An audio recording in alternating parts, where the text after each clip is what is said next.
থেকে আমরা আজকে আবার বিল্লগ্রাম মাঠে আমাদের দাদা ভাই চাষের জমিতে শশা লাগিয়েছেন। তো দাদা আপনার নাম?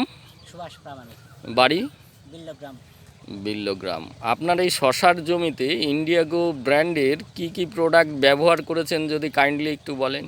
প্রথমে ভূঅস্ত্র ব্যবহার করেছি, তারপরে জলের সঙ্গে মডিফাই ব্যবহার করেছি, তারপরে গো ম্যাজিক দুবার স্প্রে করেছি, মডিফাই দুবার স্প্রে করেছি। মডিফাইটা তো জলে দিয়েছেন, মাই স্প্রে আর গ্রো ম্যাজিক মিক্সচার করেছেন। হ্যাঁ। আচ্ছা, আর এখন তো আপনার পোকামাকড়ের উৎপাত বাড়ছে, তো সামনে আমাদের কোনো প্রোডাক্ট ইউজ করবেন আপনি? হ্যাঁ, করব। কোন প্রোডাক্ট ইউজ করবেন? মাইবির। এটা অ্যাকচুয়ালি মাইবিরটা হচ্ছে আমাবস্যা ছাড়ার পরেই দিতে হয়, কারণ আমাবস্যাতে বিভিন্ন পোকামাকড় যে ডিমগুলো পারে সেই ডিমগুলোকে অঙ্কুরে বিনাশ করে হচ্ছে মাইবির। তো এতে আপনি কি এই যে জৈব পদ্ধতিতে যে চাষ করছেন তাতে কোনো পরিবর্তন দেখতে পাচ্ছেন আপনি? আমি পরিবর্তন দেখতে পাচ্ছি। পরিবর্তন দেখতে পাচ্ছেন, যেমন দুটো একটা এক্সাম্পল বলেন।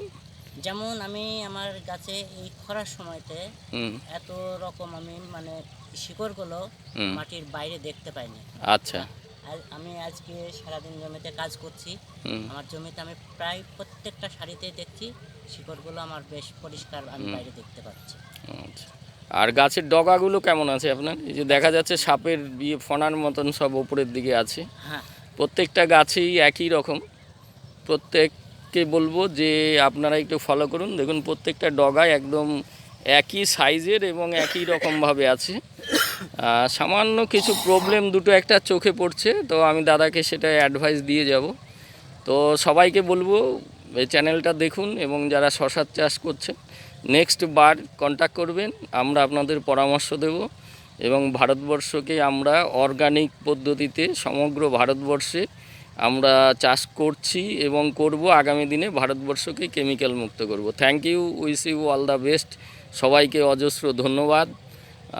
তো শেষ করছি আজকে।